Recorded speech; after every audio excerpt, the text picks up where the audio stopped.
Masih tertinggal kasih sayangmu di hidupku ini.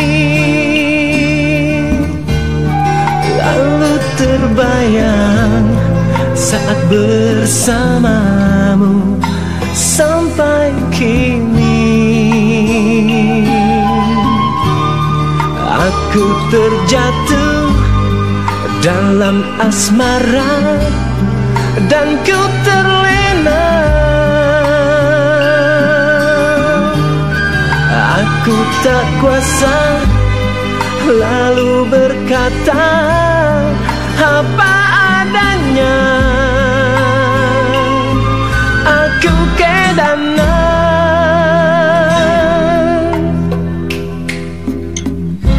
pada dirimu. Terlalu cinta pada dirimu. Terlalu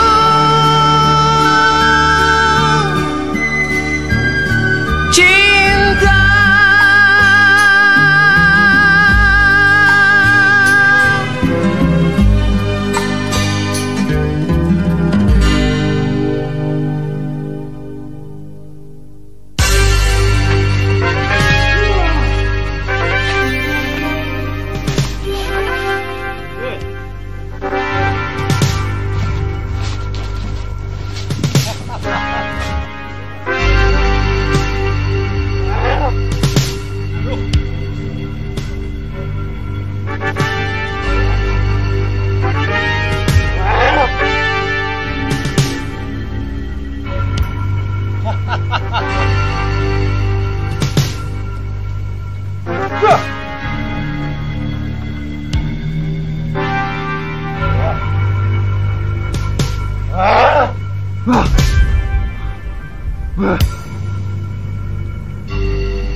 Jangan takut, Nopen.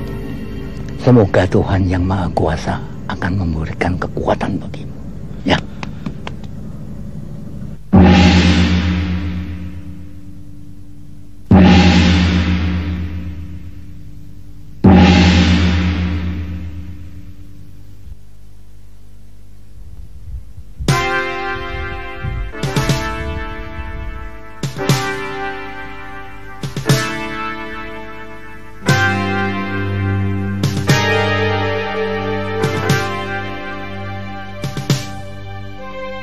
Atas mufakat bersama bahwa sengketa tanah antara Sugandi bin Sukiat dengan Raden Mas Dartomulyo akan diselesaikan melalui adu tanding di atas panggung ini. Siapa yang menang, dialah yang berhak untuk tanah tersebut. Dasar ular budak. Hari ini dengan disaksikan oleh pejabat resmi dari pihak pemerintah Hindia Belanda, Yang Mulia Tuan Kontrolir Durman, pertandingan silat antara Sugandi, ahli waris dari Raden Mandra melawan Raden Mas Dartomulyo yang diwakili oleh Jibar dengan ini dimulai.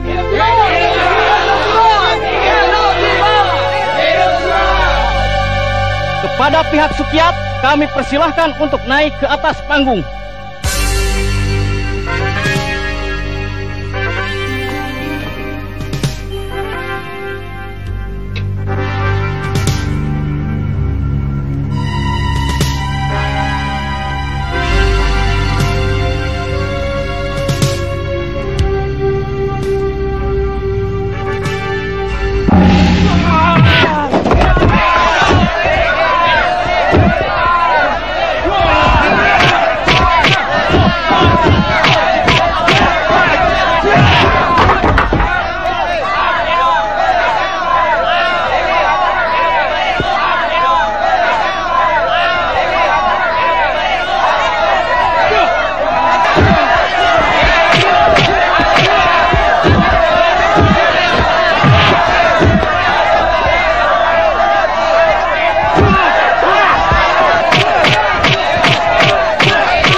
Kok tidak apa-apa kan, Kak? Mana bisa bajingan itu mengalahkan aku?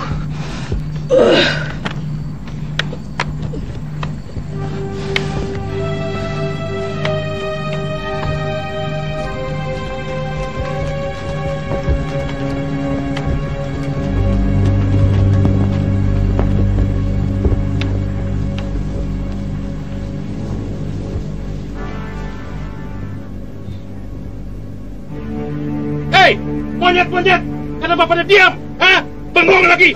Bunuh! Habisi mereka!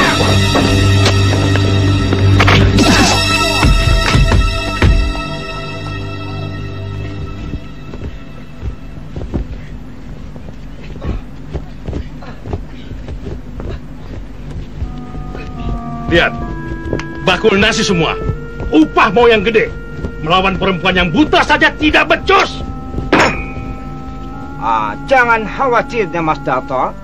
Tanah itu pasti jatuh ke tangan Tuan. Cuma soal waktu saja, toh. Iya, kapan? Waktu. Tapi Tuan Kontroler tahu kan, saya sudah terlalu banyak keluarkan biaya. Lama-lama saya bisa bangkrut. Tidak ada yang gratis di dunia ini. Untuk mencapai tujuan, kita mesti mau berkorban apa saja. Termasuk kita punya uang dan kita punya nyawa.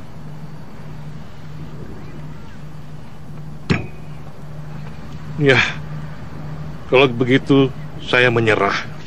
Nei. Itu tidak bagus, Den Mas Darto. Kamu mesti pusatkan kamu punya perhatian pada hasilnya nanti. Bukan cuma kekayaan, tapi pangkat dan kedudukan yang diberikan Heminte Hindia Belanda pada Den Mas.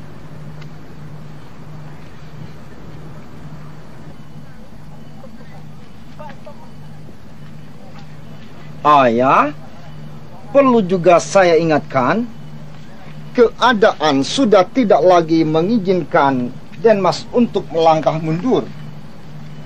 Sanksinya terlalu berat jika akte perjanjian itu dilanggar. Selamat siang.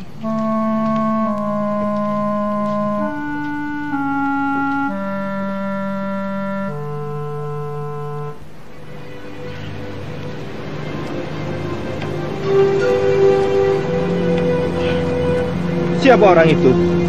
Dia terus mengikuti kita. Dia telah membantu kita secara diam-diam. Hah? Siapa dia?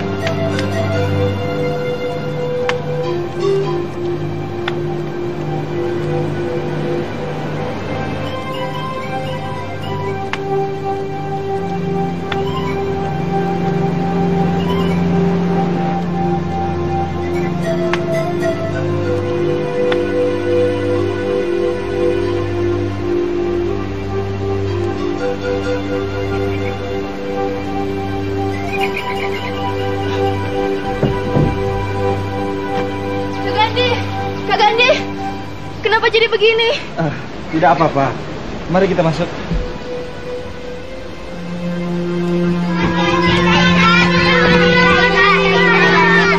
Ya, mari kita masuk.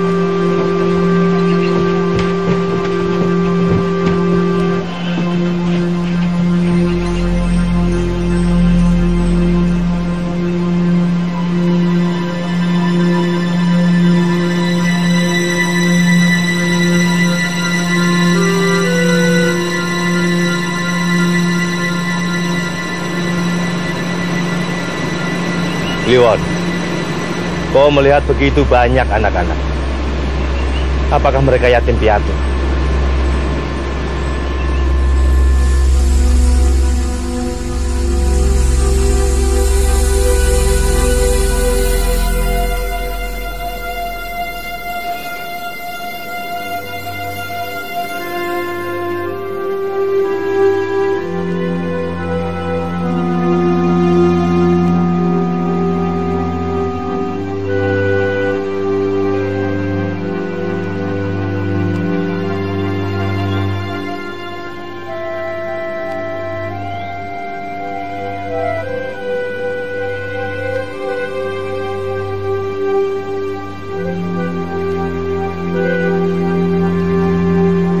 Kakak perlu seorang tabib.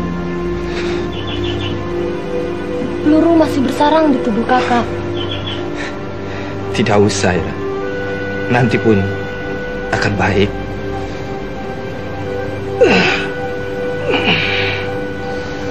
Bukankah obat yang kau berikan tadi akan baik khasiatnya?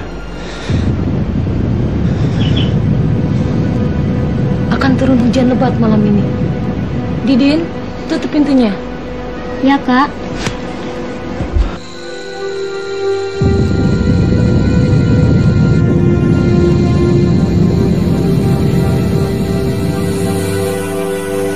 Kak, orang itu masih berdiri di luar sana.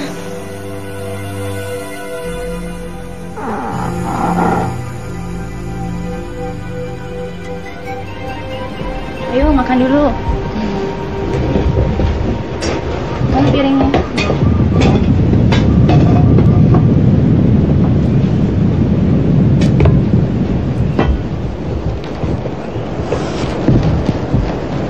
Mau Kak Ira saya bantu.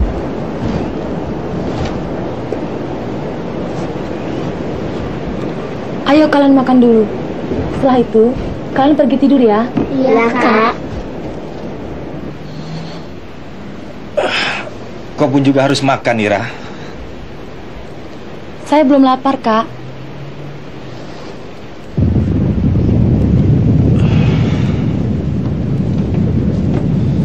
Sejak kemarin, kau belum menyentuh makanan sedikit pun, Ira. Sudahlah, jangan kau pikirkan hal itu. Nanti semuanya pasti akan berlalu.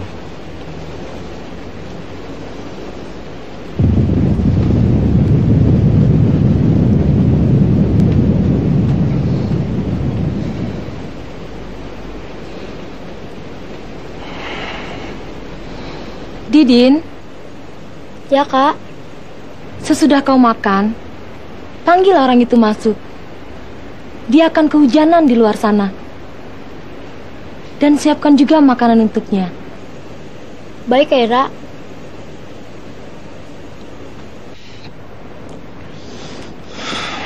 Jangan sembarangan mengundang orang yang belum kita kenal, Ira. Siapa tahu dia Saya itu... tahu. Juragan Darto itu memang terlalu licik seperti ular. Tapi saya yakin orang ini tidak bermaksud jahat. Jangan terlalu mudah percaya dengan apapun, Ira. Keluarga kita sudah nyaris hancur gara-gara orang tua kita terlalu percaya dengan segala sesuatu yang kelihatannya serba baik dan manis. Tapi menurut firasatku, dia orang baik, Kak. Firasat. Tadi pagi pun aku berangkat dengan firasat yang baik. Tapi beginilah nyatanya. Dia telah menyelamatkan nyawaku. Nyawa kita semua. Suatu hutang yang sulit dibayar, Kak. Apalah salahnya hanya mengundangnya masuk dan memberikan sedikit makanan untuknya. Hewan saja bisa kenal budi, Kak. Suka-sukamu lah.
Namanya Kliwon.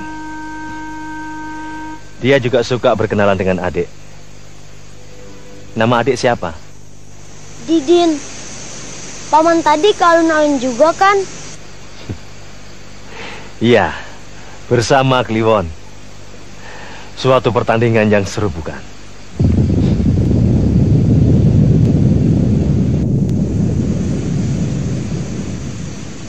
Paman juga bisa melihat sejelas seperti Kak Ira?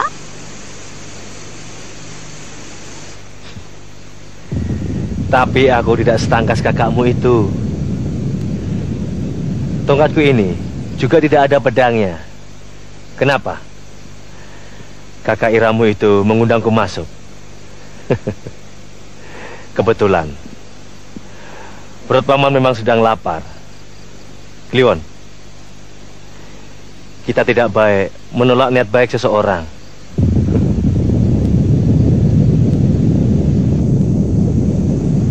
Mari, Paman.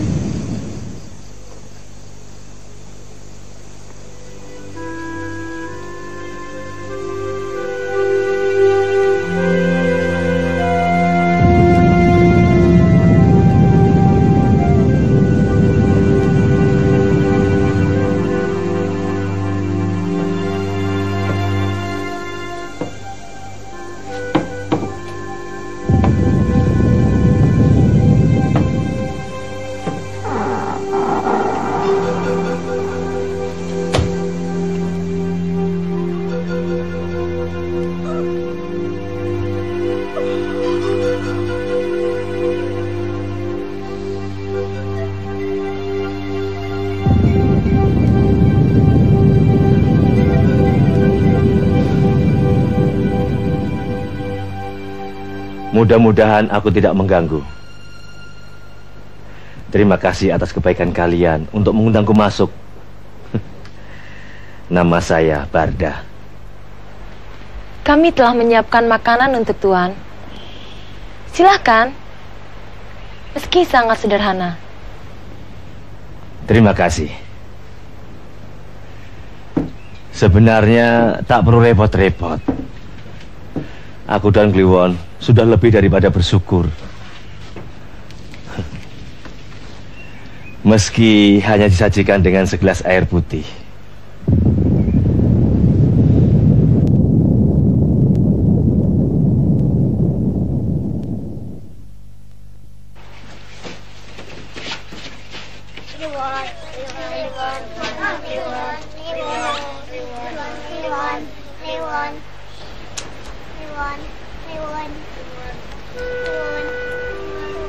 Apakah Tuan yang dijuluki si buta dari gua hantu? Jangan panggil aku Tuan. Kita sama-sama orang yang hidupnya prihatin. Namun kita merasa kaya karena masih memiliki rasa kasih sayang terhadap sesamanya. Maksud Paman Barda, orang-orang semacam Juragan Darto dan yang lainnya itu adalah miskin. Padahal kan mereka sangat kaya. Harta bendanya tak terhitung. Nah, sudah terlalu banyak yang dimilikinya. Masih saja tetap lapar. Orang yang selalu kelaparan, itu tandanya miskin. Jadi kami ini sebenarnya anak-anak orang kaya. Betul. Kalian punya saudara-saudara, adik, kakak, serta kasih sayang. Itu adalah harta yang tidak ternilai.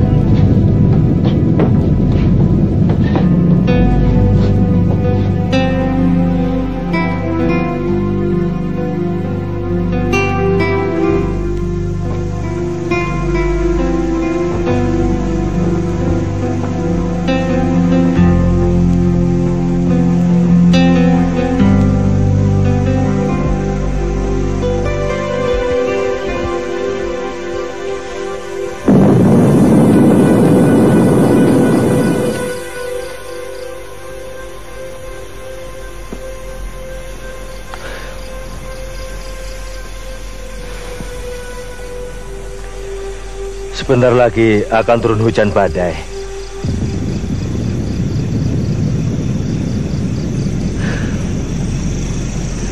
Badai ini pun akan terus menerpa kehidupan kalian.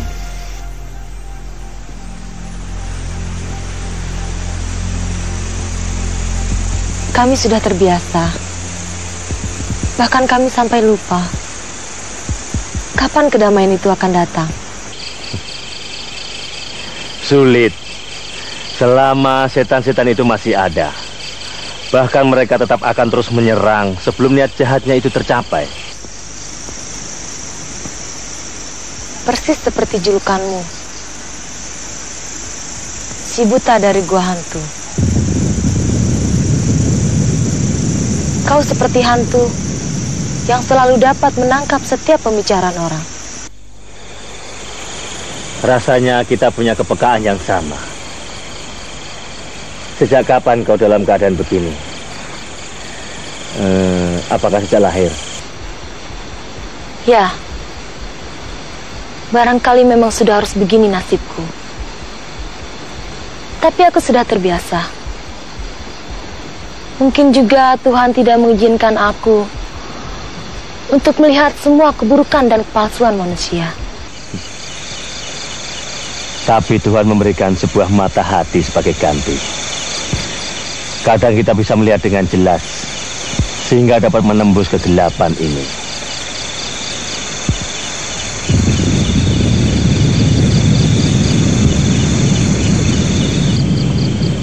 Kalau boleh ku tahu, siapa gurumu?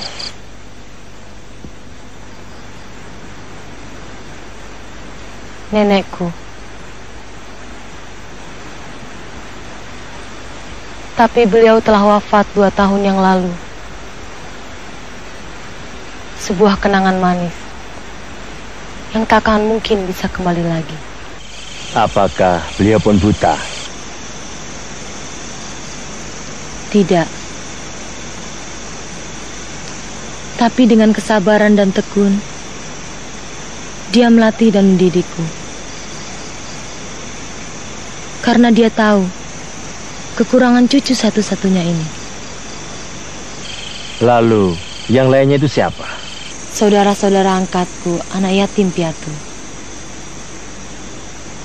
Orang tua mereka telah menjadi korban kekejian penjajah.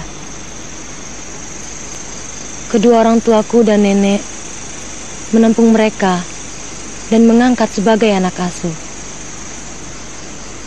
Tapi 2 tahun yang lalu, mereka tewas akibat tipu daya makhluk-makhluk serakah itu. Kompeni berusaha menguasai tanah milik keluargamu ini. Untuk apa? Katanya, untuk dijadikan perkebunan. Atau onderneming milik pemerintah Hindia Belanda. Tapi maksud mereka yang sebenarnya, mereka ingin mendirikan sebuah tangsi militer. Dan juga sebuah penjara di atas tanah yang seluas ini. Tentu saja orang tuaku tidak mau menjualnya. Aku mengerti sekarang. Untuk menjaga mukanya di hadapan rakyat, kompeni memperalat Juragan Darto untuk membeli tanah pusaka ini dengan ikatan janji yang sangat muluk. Raden Mas itu pasti akan jadi sepah yang dicampakkan. Dengan berbagai tipu daya, dia terus merongrong kami. Dari cara yang paling halus sampai yang paling keji.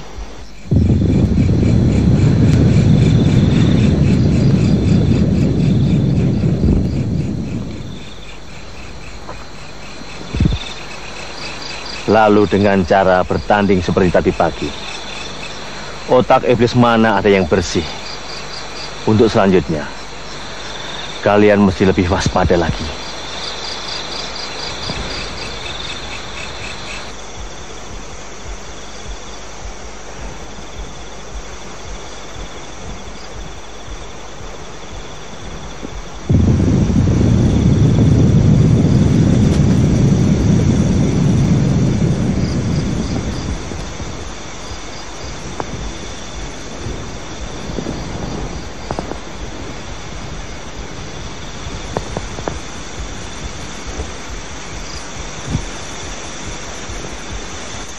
Nini, kau belum juga tidur ya?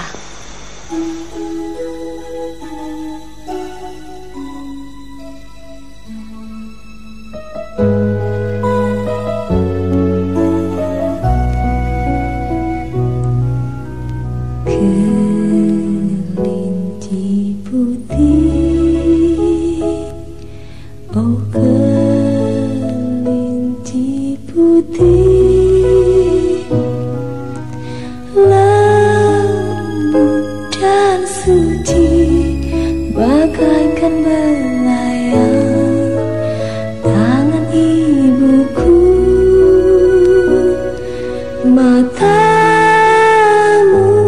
indah cemerlang seperti bintang, seperti bintang. Bulumu putih bersih seperti awan, seperti awan. Lompatanmu tangkas seperti pendekar.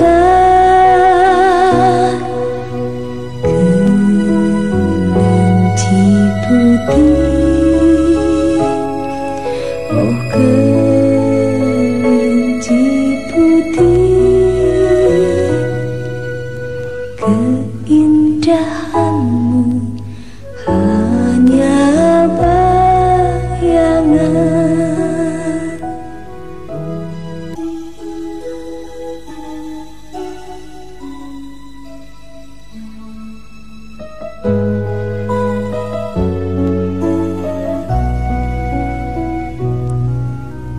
Kelinci putih, oh kelinci putih, lembut dan suci bagaikan belayang tangan ibuku. Matamu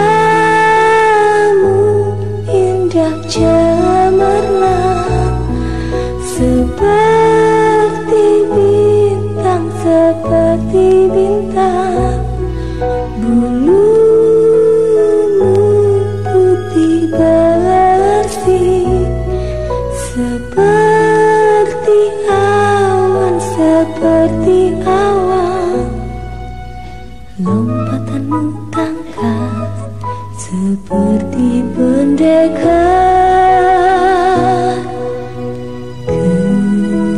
Kelinci putih, oh kelinci putih, keindahanmu hanya bayangan.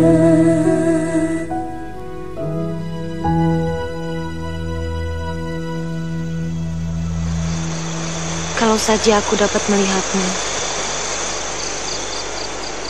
Kau dapat melihat lebih jelas dari siapapun.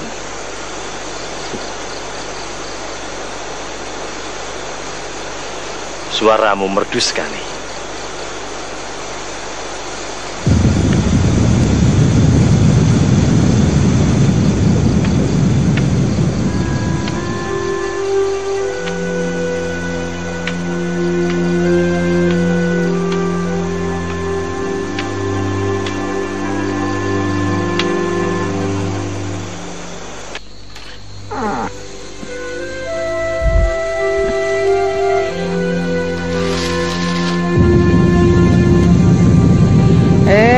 Mau kemana malam-malam begini, Neng Ira? Si nakal ini terlepas lagi, Ki. Dia seharusnya sudah berada di kandangnya. Astaga, dia ini memang badung. Kalau belum dibeli Neng Ira, nggak mau masuk kandang. Pokoknya pada kolokan seperti bocah-bocah itu. Oh, ada tamu. Anak ini siapa? Saya Barda. Mudah-mudahan tidak mengganggu dan merepotkan semuanya. Lah ya enggak. merepotkan apaan sih? Memangnya minta nenen. Misatar memang keterlaluan. Mi, Kak Barda untuk sementara biarlah menginap di sini. Sementara atau selamanya juga nggak apa-apa. Malah senang ya, Ki? Iya, asal betah saja tinggal di gubuk reot begini.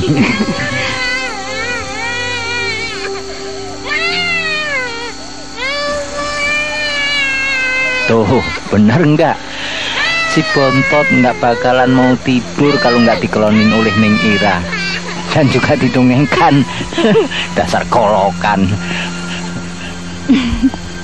Ya maklum saja, namanya saja anak masih ngindung begitu, ya kolokan. Aki saja yang bangkotan begini masih minta dikeloni. Hus, ntar gua solder tuh mulut. Bikin malu saja. Sudah ya, Ira mau balik dulu. Selamat malam. Iya. Bermalamlah di sini. Maaf, cuma beginilah keadaan kami. Sebuah gubuk akan jadi istana jika penghuninya seperti kalian. Di mana lagi aku dapati tempat seperti ini?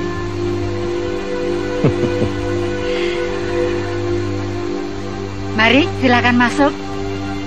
Terima kasih.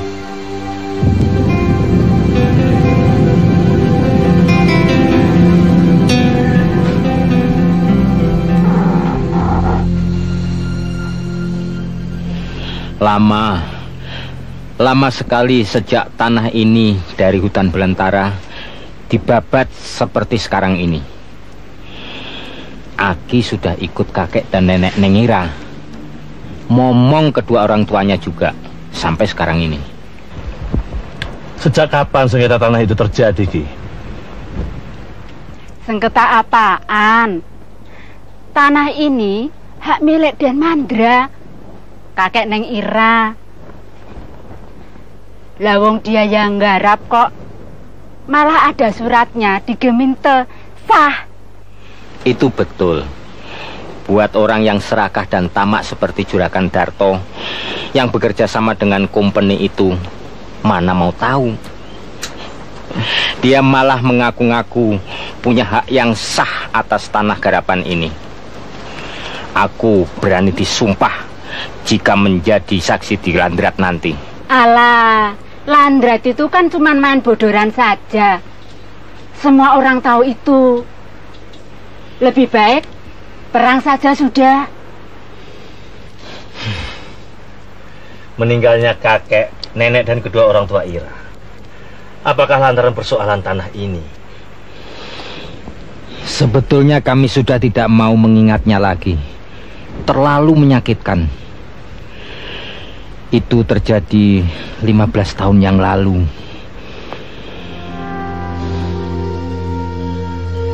Setelah berulang kali gagal membujuk Den Mandra untuk menjual tanahnya, akhirnya pihak company mengambil tindakan kejam. Mereka ingin menghancurkan jembatan penghubung satu-satunya itu dengan dinamit. Seorang opsir beserta para opas yang bertugas meledakkan jembatan itu telah siap di atas bukit. Tepat pada saat itu, Den Muda dan istri yang membawa Neng Ira yang masih berusia 2 tahun ketika itu lewati jembatan. Terjadilah malapetaka itu. Den Muda dan istri tewas seketika. Neng Ira terluka parah pada kedua matanya. Kusir yang terluka parah masih sempat membawa Neng Ira pulang. Opsir dan para opas keparat itu senyum-senyum puas menyaksikan dari atas bukit. Sejak saat itu, Den Besar dan Nyai yang pendekar itu mendidik Neng Ira dengan ilmu khusus orang buta.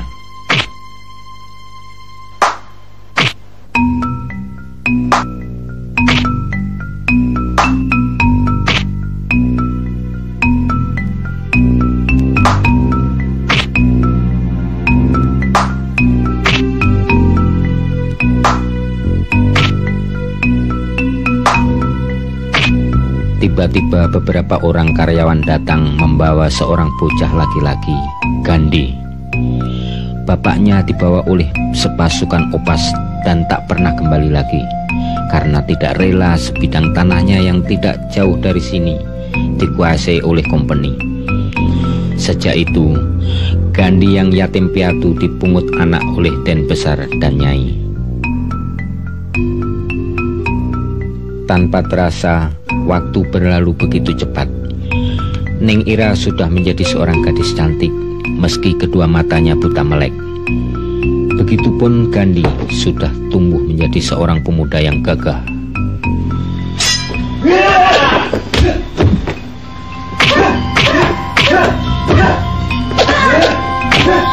Cukup. Ira, Gandhi, sini. Kalian sudah pada besar sekarang.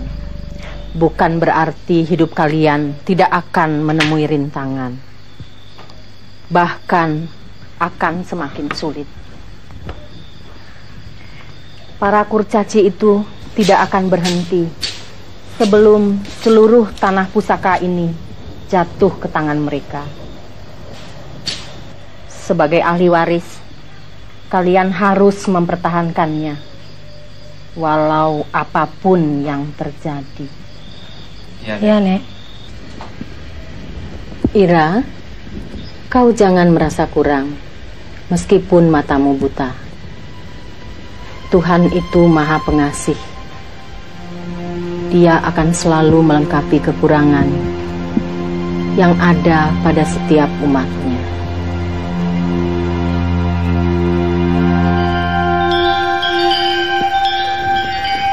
Akhir-akhir ini, aku banyak mendengar tanah Banten diguncang oleh seorang buta bernama Simata Malekat. Tangguh luar biasa, tapi juga sangat terlengas. Akhirnya ia pun tumpas di ujung tongkat seorang buta bergelar si buta dari gua hantu. Maka dari itu, janganlah kalian meremehkan orang yang tampaknya tidak sempurna.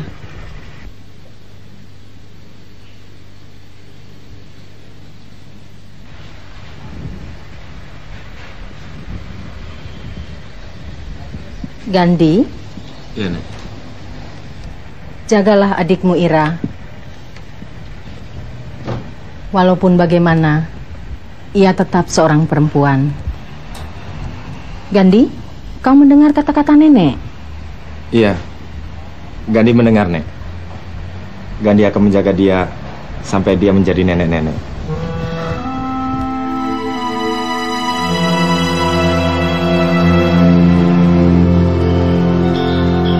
Ramalan Nyai ternyata terbukti. Malam itu juga Juragan Den Mas Dartomulyo, seorang tuan tanah dan pengusaha yang kaya raya, datang berkunjung dengan diiringi oleh belasan pengawalnya.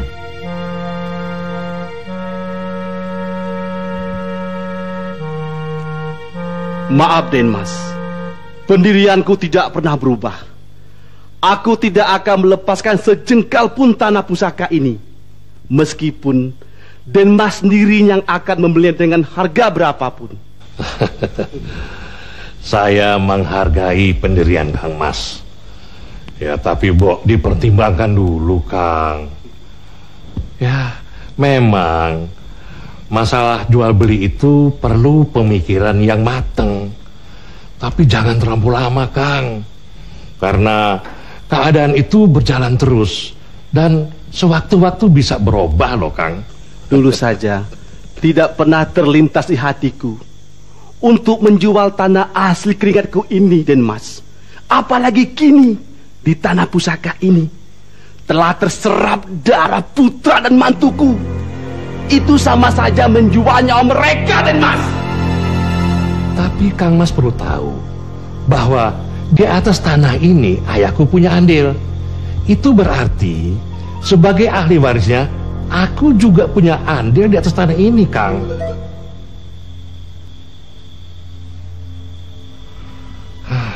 Nah, ini buktinya secara hukum. Tolong Akang pelajari dan periksa dengan teliti. Monggo. Akte ini sudah tidak berlaku, Den Mas. Tanah milik orang tua Den Mas Darto sudah kubeli dengan tunai beberapa belas tahun yang lalu. Akte itu masih kusimpan dengan rapi. Ya, kalau begitu kita tidak perlu lagi bicara panjang lebar. Saya harap Kang Mas tidak akan menyesal nanti. Habisin!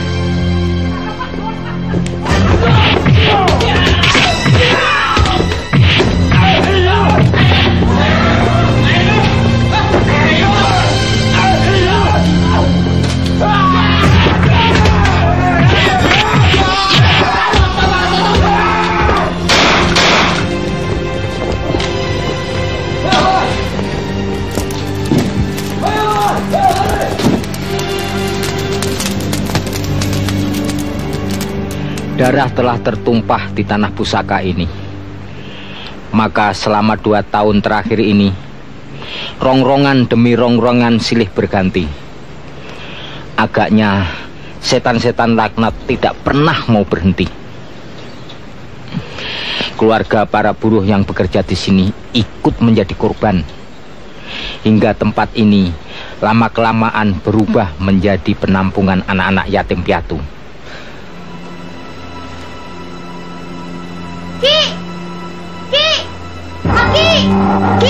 Ki, Paman Barda, cepat.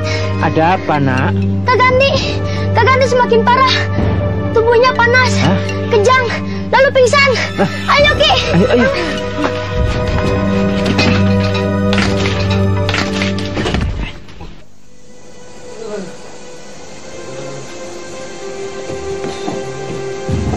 Jangan.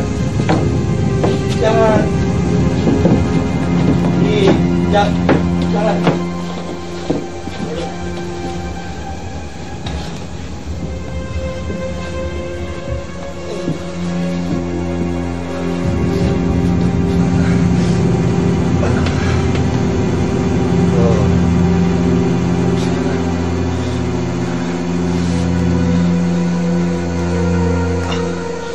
Dia demam akibat peluru yang masih terpendam di dalam dagingnya ini.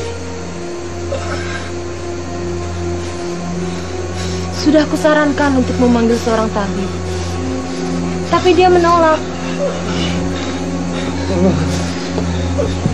Peluru ini harus dikeluarkan. Itu harus dilakukan oleh tabib. Aku akan segera ke sana. Didik, ikut.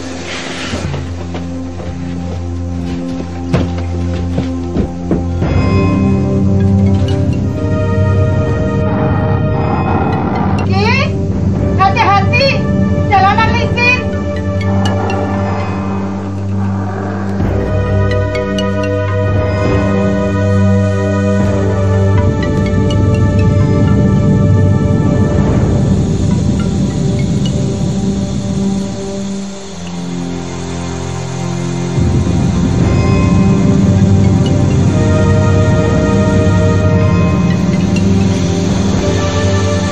Mudah-mudahan tabib berada di rumah.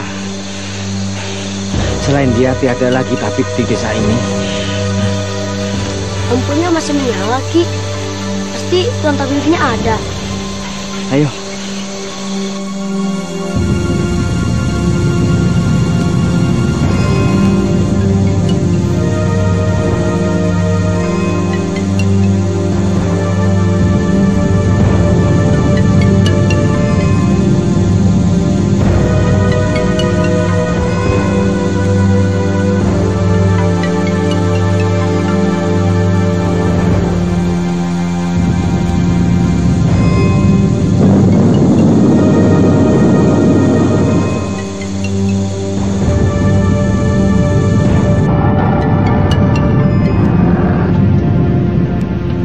Assalamualaikum. Tuan tabib. Tuan tabib.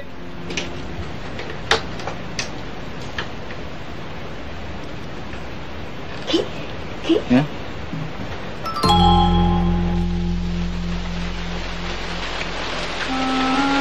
Selamat malam, Tuan Tabib.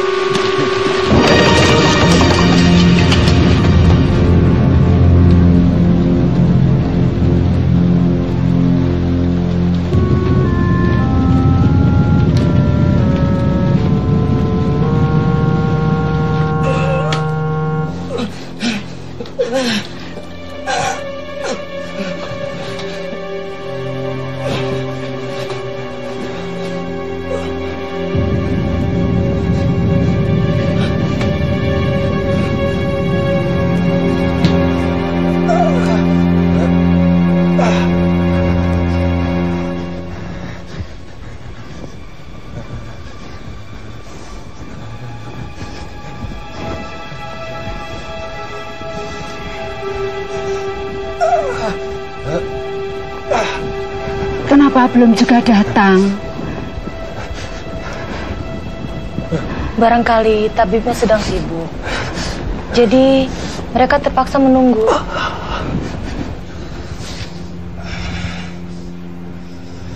Apakah tempatnya jauh dari sini? Tidak terlalu jauh, tapi jalannya licin dan berbahaya. Apalagi waktu hujan begini.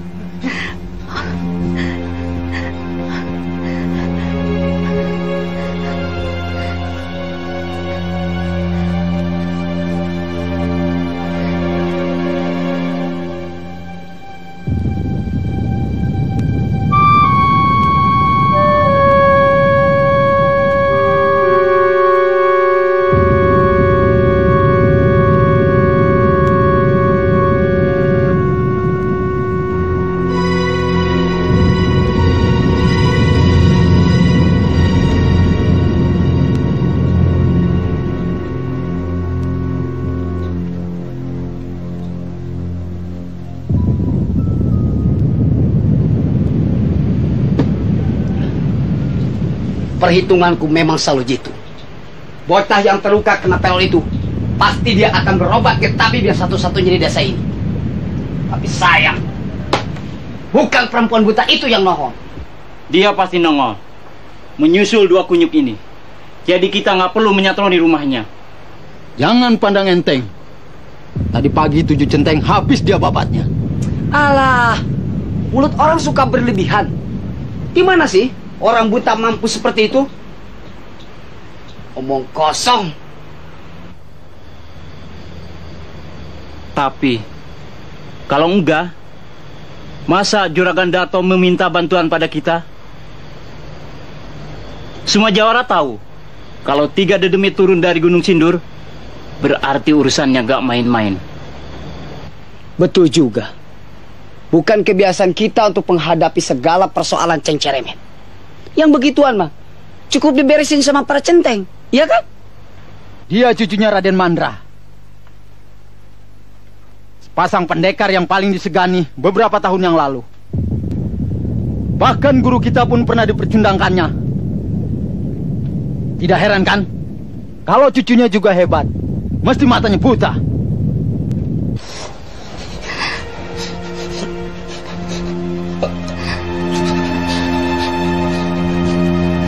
Demamnya semakin tinggi. Kenapa tabib itu belum juga datang?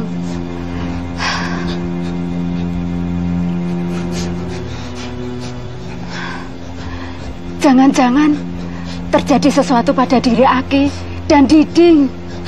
Gusti, jangan berkata begitu. Tidak ada apa-apa.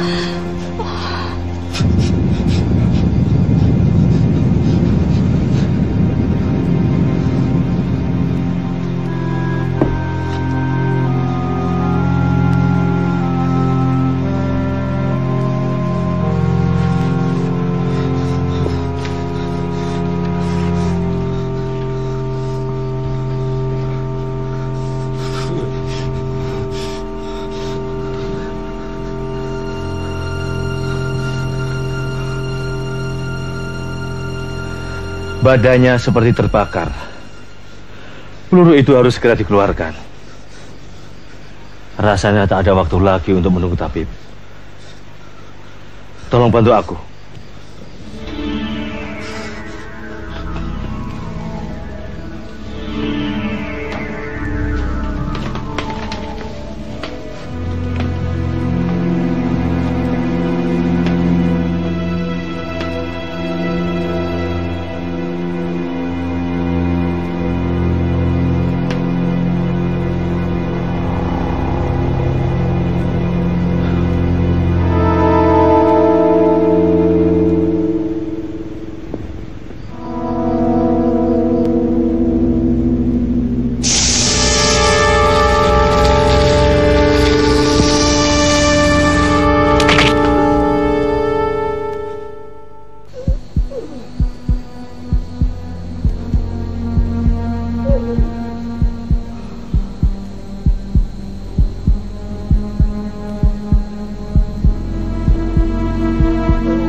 gua tepas juga kepala lu berdua.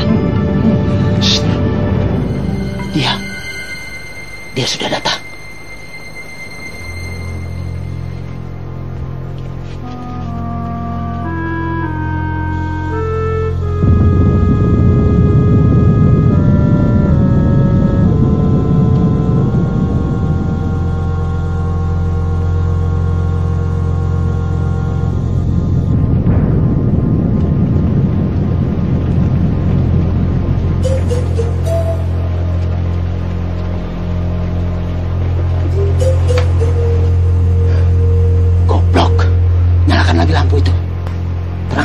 Sama saja bagi orang buta. Tahu, malah kita nanti kegelagapan.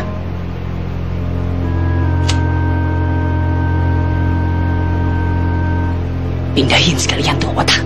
Jangan ditaruh di got terus. Dasar. Dia mulai bergerak ke sini.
Ira, ini Aki dan Didin.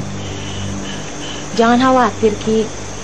Saya sudah mengenal Dengus Nafas Aki. Belasan tahun lamanya. Aduh, Gusti. Ternyata penyakit bengek ada juga hikmahnya. Makanya, kalau lagi kambuh jangan suka sewot. Terbukti kita tertolong oleh bengeknya Aki yang bandel itu. Tapi sayang, tabib satu-satunya yang terbaik di desa kita ini telah tewas bersama keluarganya.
Aku harus melindungi anak-anak itu.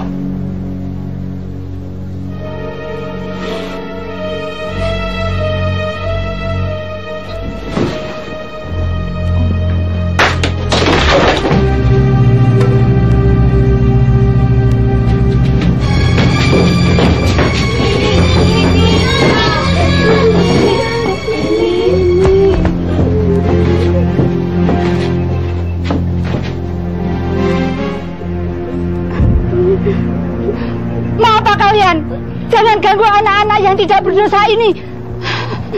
Kami tidak akan menyakiti kalian. Asal mau memberitahu kemana perginya perawan buta itu. Dia tidak ada di rumah. Kemana? Ayo katakan. Katakan!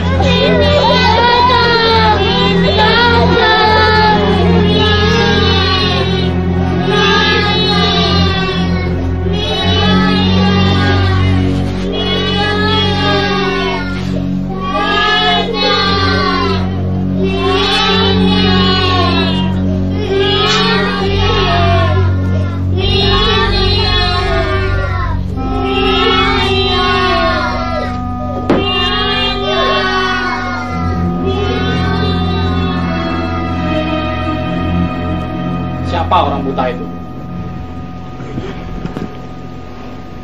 Dia seorang musafir yang sedang sakit. Rumah apa ini? Orang sakit, buta, jompo, anak-anak yatim piatu.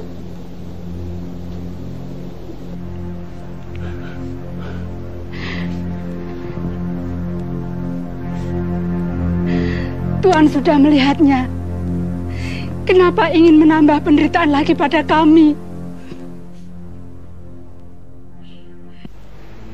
Kami cuma terima perintah untuk mengosongkan tempat ini. Juragan Darto akan memberi ganti rugi yang layak. Kalian bisa membeli tempat yang lebih layak dan bagus. Tanah pusaka ini lebih jauh berharga daripada 1000 orang macam Juragan Darto. Makhluk rakus itu hanya memikirkan perutnya sendiri dengan mengorbankan harta dan hak para yatim. Hanya demi kekayaan dan kedudukan yang dijanjikan oleh pihak kolonial Hindia Belanda yang akan mendirikan tangsi militernya dan rumah penjara di tanah ini. Mereka akan jadi buris rawa yang akan menginjak-injak bangsa saudara dan saya.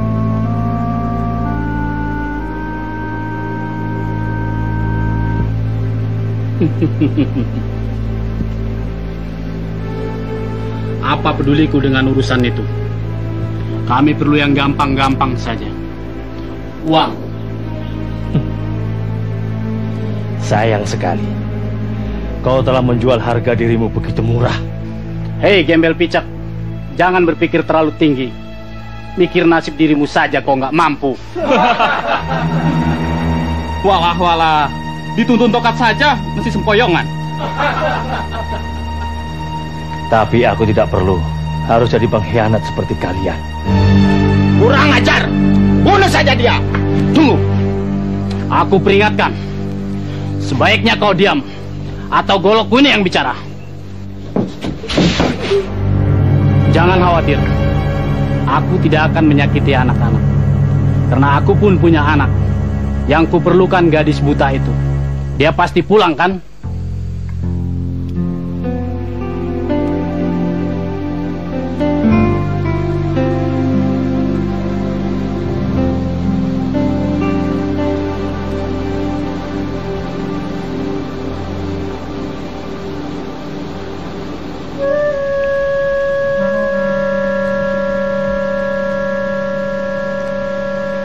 Banyak orang di rumah itu.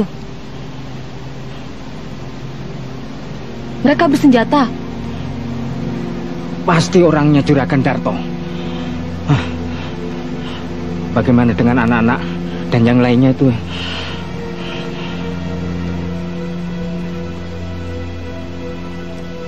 Aku yakin orang-orang itu hanya menginginkan aku seorang. Lantas, apa yang harus kita perbuat sekarang? Kalian tunggu di sini.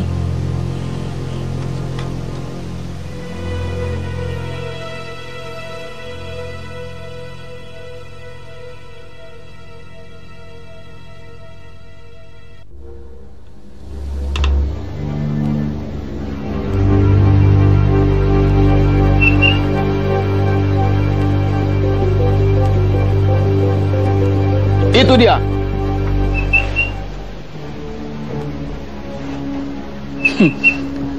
Akhirnya dia pulang juga.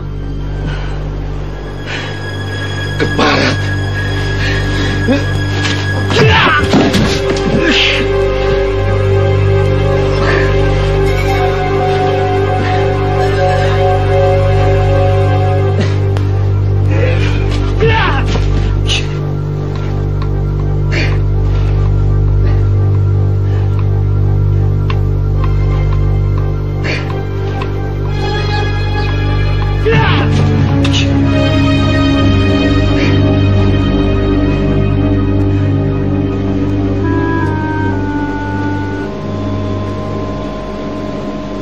Syukurlah kau segera pulang. Kalau tidak, kau hanya akan menemukan mayat-mayat tak berkepala di rumahmu ini. Apa maumu? Membawamu ke tempat juragan Den Mas Darto Mulyo. Beliau ingin berbincang-bincang denganmu.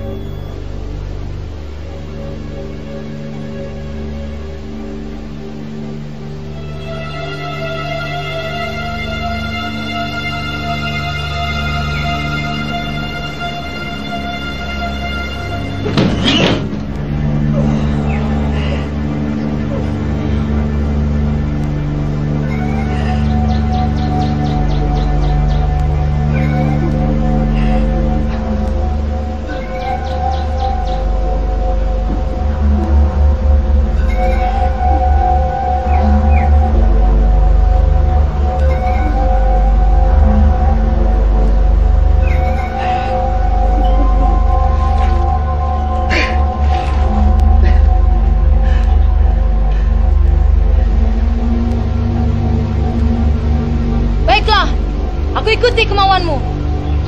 Bagus. Serahkan dulu tongkatmu itu padaku.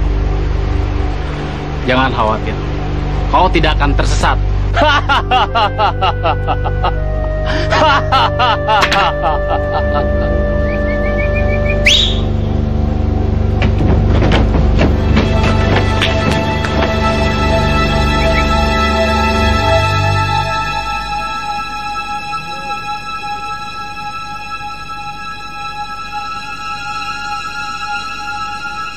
Tanpa tongkatnya ini, dia sama lembutnya seperti kelinci. Ayo.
Berhenti kataku!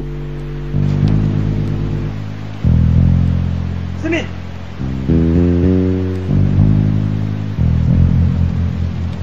Well.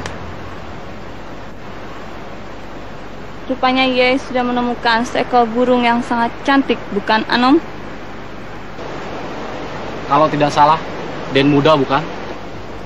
Kau yang bicara dengan ayahku kemarin siang bukan? Mau dibawa kemana gadis itu? Juragan besar ingin bicara dengan dia. Bicara soal apa? Masalah tanah, Den. Masalah tanah? Apakah belum selesai? Belasan tahun Aden sekolah di luar negeri. Jadi tidak mengetahui persoalan yang sangat rumit dan berkepanjangan itu. Itu urusan Papa Ek dan Ye punya Romo. Buat apa pusing-pusing campur? Ayo, burung-burung lain. Masih banyak yang lebih cantik kok. Anom, ayo.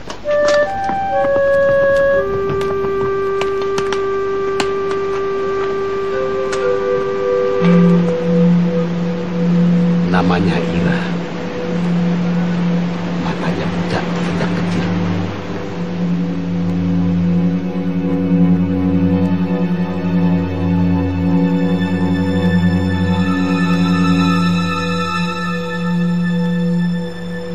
Ira? Betul.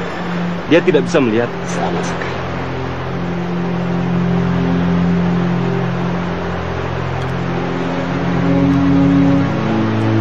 Berikan tongkatnya itu.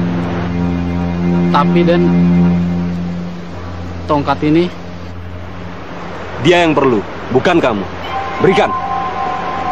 Jangan, Den. Tongkat itu merupakan senjata paling ampuh di tangannya. Tentu saja, Dula. Orang buta memang harus menggunakan tongkat. Serahkan padanya.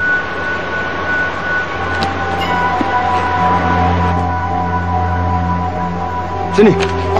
Tidak bisa, Den. Kami tidak mau tugas ini jadi berantakan. Maaf, Den. Ayo berangkat. Biadab kalian. Sini. Tidak sepatutnya kalian perlakukan gadis ini sekasar itu. Apa kau? Mari. Kuantar kau.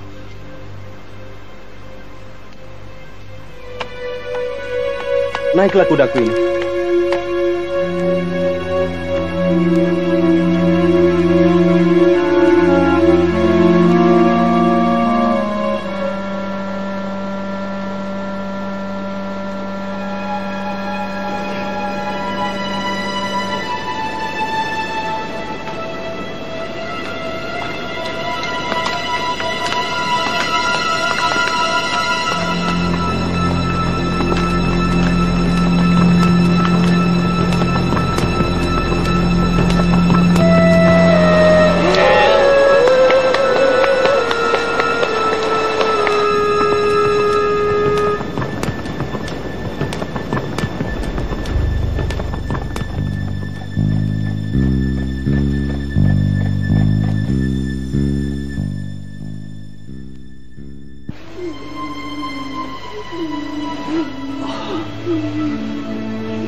Sudah, diam. Jangan menangis. Kak Ira tidak apa-apa. Nanti juga Kak Ira akan pulang. Sebaiknya aku susul dia ke rumah Juragan Darto. Biar aku adu nyawa tuaku ini dengan bandit keparat itu.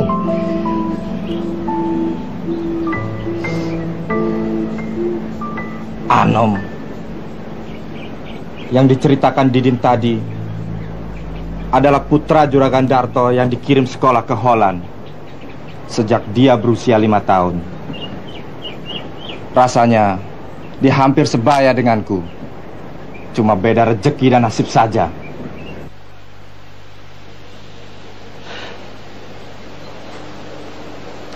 Mudah-mudahan sifatnya berbeda dengan ayahnya. Alah, Kacang tidak akan lepas dari lanjarannya. Apalagi otaknya sudah dijejali keju melulu.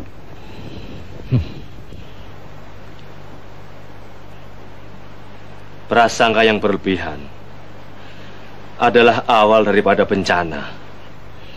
Pokoknya pada kucingnya pun aku sudah menaruh prasangka jelek. Apalagi pada manusianya. Yang namanya ular koros itu, kepala dan buntutnya juga sama bahayanya.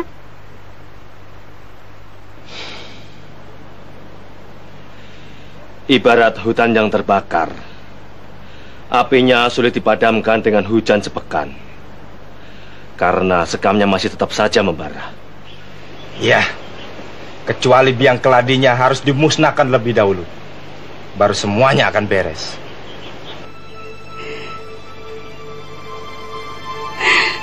Bagaimana keadaan Neng Ira sekarang?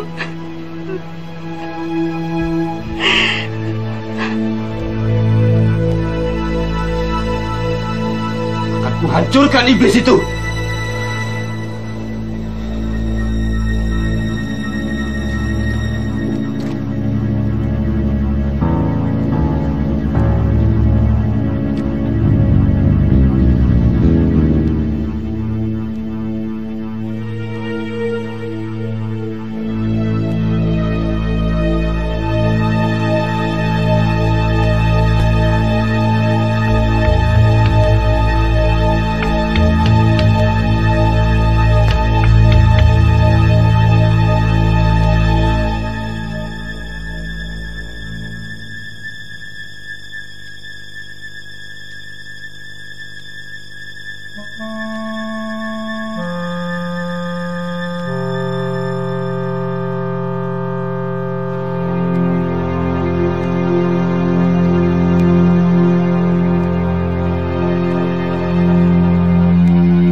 Tekanan darah Tuan sangat tinggi dan diabetesnya juga. Itu sangat berbahaya. Kalau Tuan mau panjang umur, Tuan harus menerima nasihat saya. Tidak ada cara lain. Tuan harus menekan keinginan Tuan yang berkelebihan. Tapi dokter, saya ini masih hidup. Belum jadi mayat. Now, itu pasti akan terjadi kalau Tuan tidak segera membatasi hidup Tuan. Ingat, nyawa itu mahal, mahal sekali. Tidak bisa dibeli dengan seluruh harta kekayaan Tuan. Jangan khawatir, Den Mas Darto sudah ada penerusnya. Raden Anom, pewaris tunggal yang pandai dan berpendidikan tinggi. Tentu dia bisa menyelesaikan segala masalah dengan baik. Saya sebenarnya kurang setuju dia pulang dari negeri Belanda. Anak-anak zaman sekarang itu sukar diatur, sakarepe dewe. Susah. Dia sudah merasa dirinya lebih pintar dari orang tuanya sendiri. Also,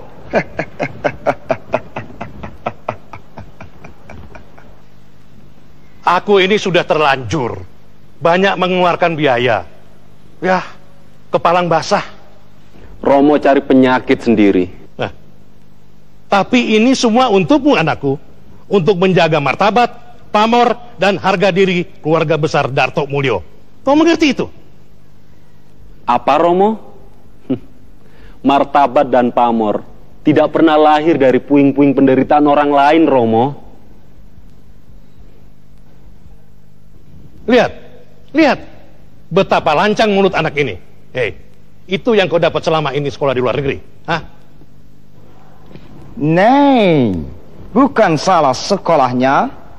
Persoalannya cuma ada beda pendapat antara bapak dan anak saja.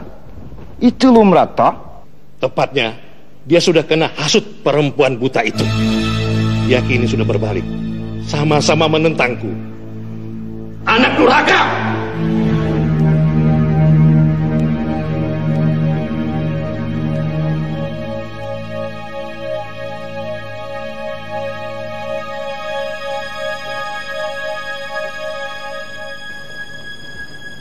Well. Tuan sedang pelan-pelan menggali lubang kubur Tuan sendiri. Maka dari itu, tidak perlu obat. Kudadah.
Majulah kalian. Putri kontrolir ini akan lebih cantik jika dia tak berkepala.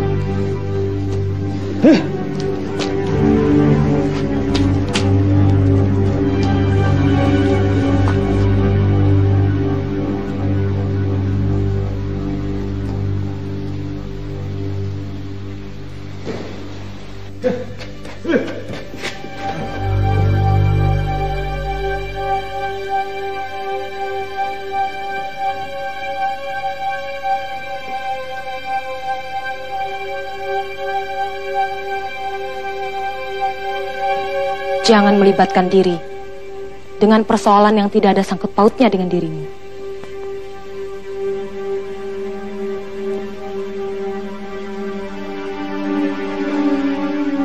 Persetan dengan urusan kalian. Yang kami butuhkan cuma upah. Nah, berikan sekarang. Kami akan segera angkat kaki dari sini. Hei, tugas kalian itu belum selesai. Bereskan mereka dulu. Baru kita bicara soal upah. Tugas kami hanya membawa gadis ini ke sini. Sesuai dengan perjanjian kita, bukan? Setan. Berapa lagi yang kau minta? Baik, akan aku tambah. Cukup.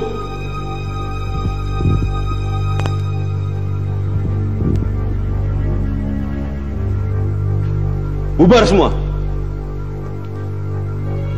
Aku bayar upamu. Berapa?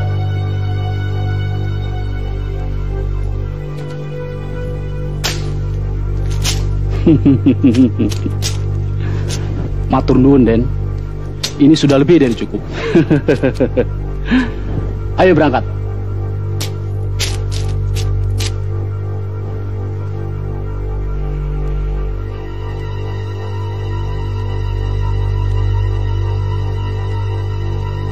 Lepaskan dia. Mari, kita bicara dengan cara orang beradab. Sebetulnya, hal ini tidak perlu terjadi. Kalau saja bapakmu berlaku lebih beradab dan juga tidak kemaruh dengan hak dan milik orang lain. Keparat gue.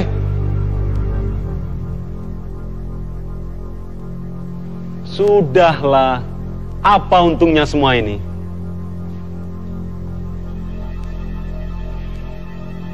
Percayalah, kami tidak akan mengganggu lagi tanah milik Jeng Ira.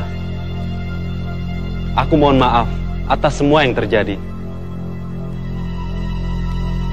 Persoalan tidak akan selesai dengan hanya ucapan maaf saja. Bagaimana dengan nasib keluarga korban yang hartanya dirampas oleh ayahmu? Hei, perempuan hina. Lancang benar mulut kamu. Aku menyesal tidak menghancurkan kalian. Kau tidak akan mampu. Pertama, lepaskan putriku. kalian jangan mimpi bisa lolos hidup-hidup dari hadapanku.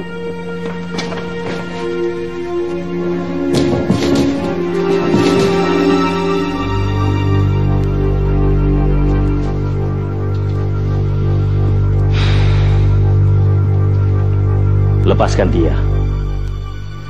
Bukan ksatria kalau kita berlindung di belakang seorang wanita.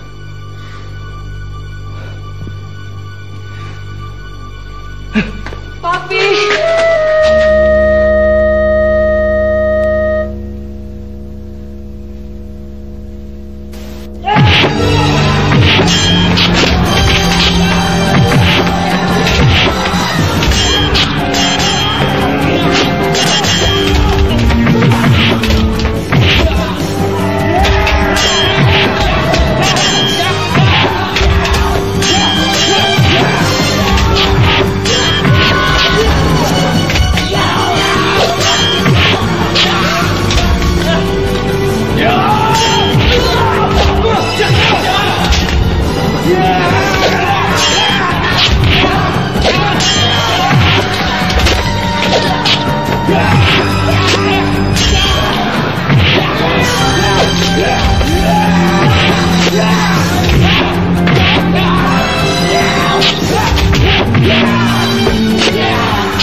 Anong, bangun Anong.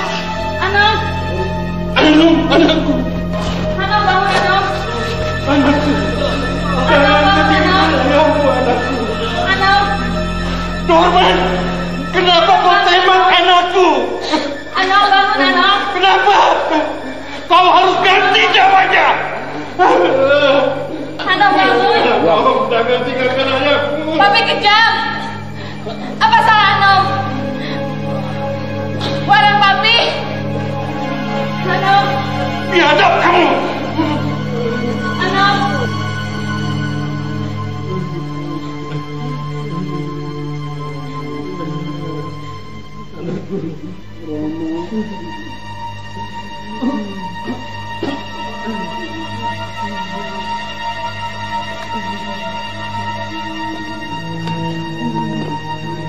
Norman, urusan ini belum selesai. Aku tuntut di Landrat. Tapi sudah harapanku.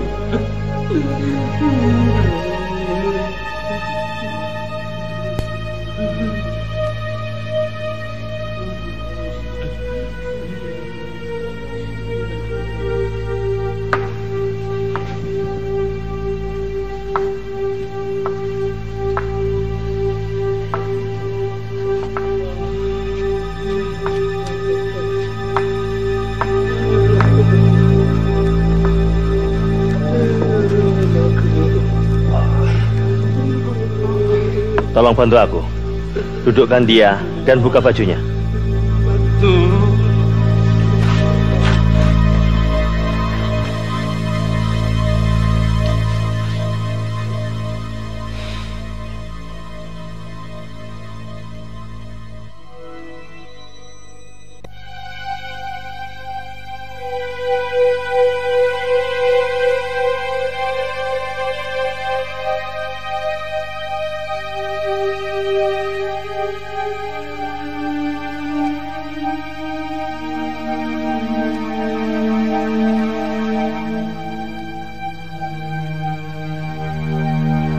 Apakah anakku masih bisa tertolong?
Entah bagaimana caranya, aku harus menyampaikan terima kasih dan rasa penyesalanku terhadap kalian, terutama kepada saudara itu. Aku benar-benar menyesal atas sikapku selama ini. Saya percaya semua ini memang sudah tertulis dan harus terjadi. Betul. Rupanya Tuhan telah membuka mata hatiku yang selama ini tertutup melalui peristiwa ini. Di balik sesuatu keburukan, terkadang ada terselip kebajikan. Romo. Ya, anakku. Apakah Romo masih berniat menguasai tanah pusaka milik Di Ira? Sumpah, demi Tuhan, mengingatnya kembali pun aku sudah merasa berdosa. Nyawamu itu jauh lebih berharga daripada tanah seluas bumi ini sekalipun. Apakah Papi masih perlu dituntut, Paman? Gara-gara papimu, aku sudah banyak berkorban. Lupakan dia, Romo.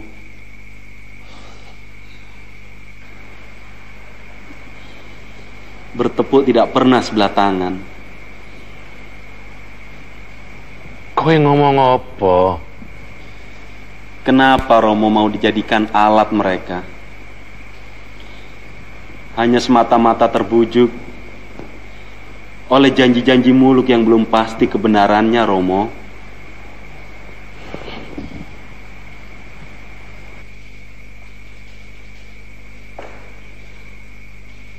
Tapi kita yang bodoh, kenapa terlalu mudah termakan taktik adu domba pihak kolonial, Romo?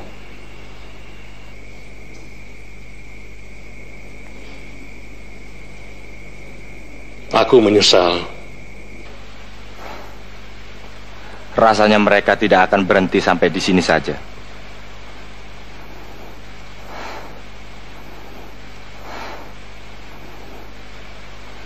Pasti ada orang lain lagi yang mau dijadikan alat untuk mencapai tujuannya.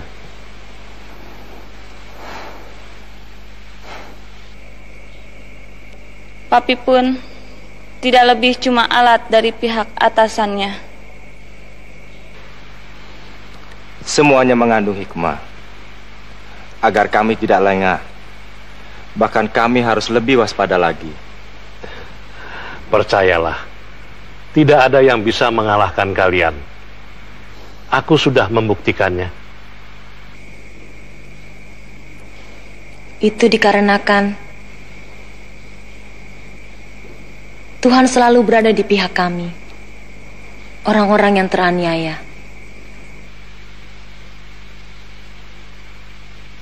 Kau benar.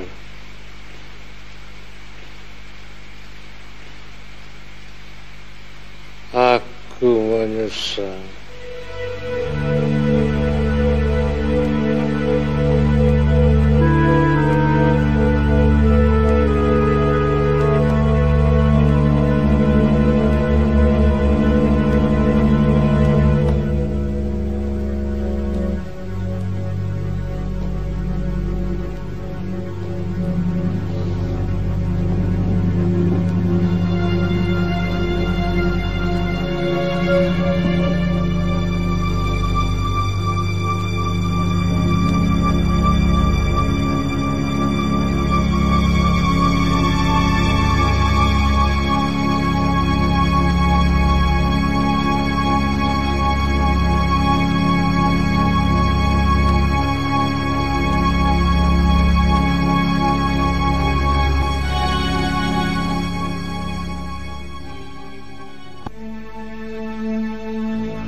Barda Mandrawata alias si buta dari gua hantu.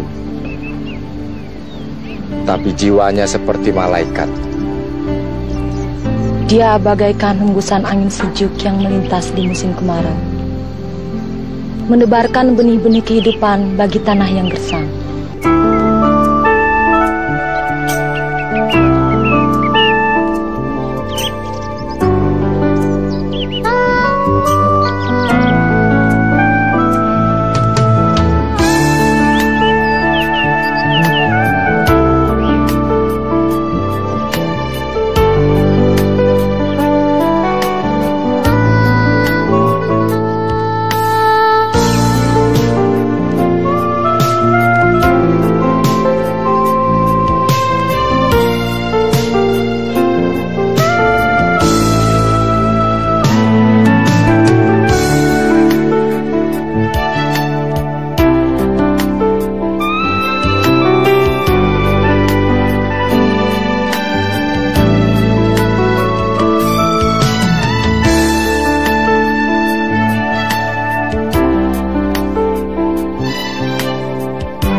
Masih tertinggal kasih sayangmu di hidupku ini. Lalu terbayang saat bersamamu sampai kini. Aku terjatuh dalam asmara dan ku terlena. Aku tak kuasa lalu berkata apa adanya. Aku kedanan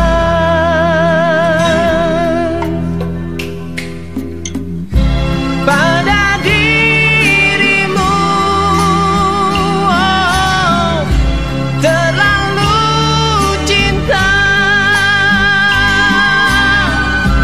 pada dirimu. Oh, terlalu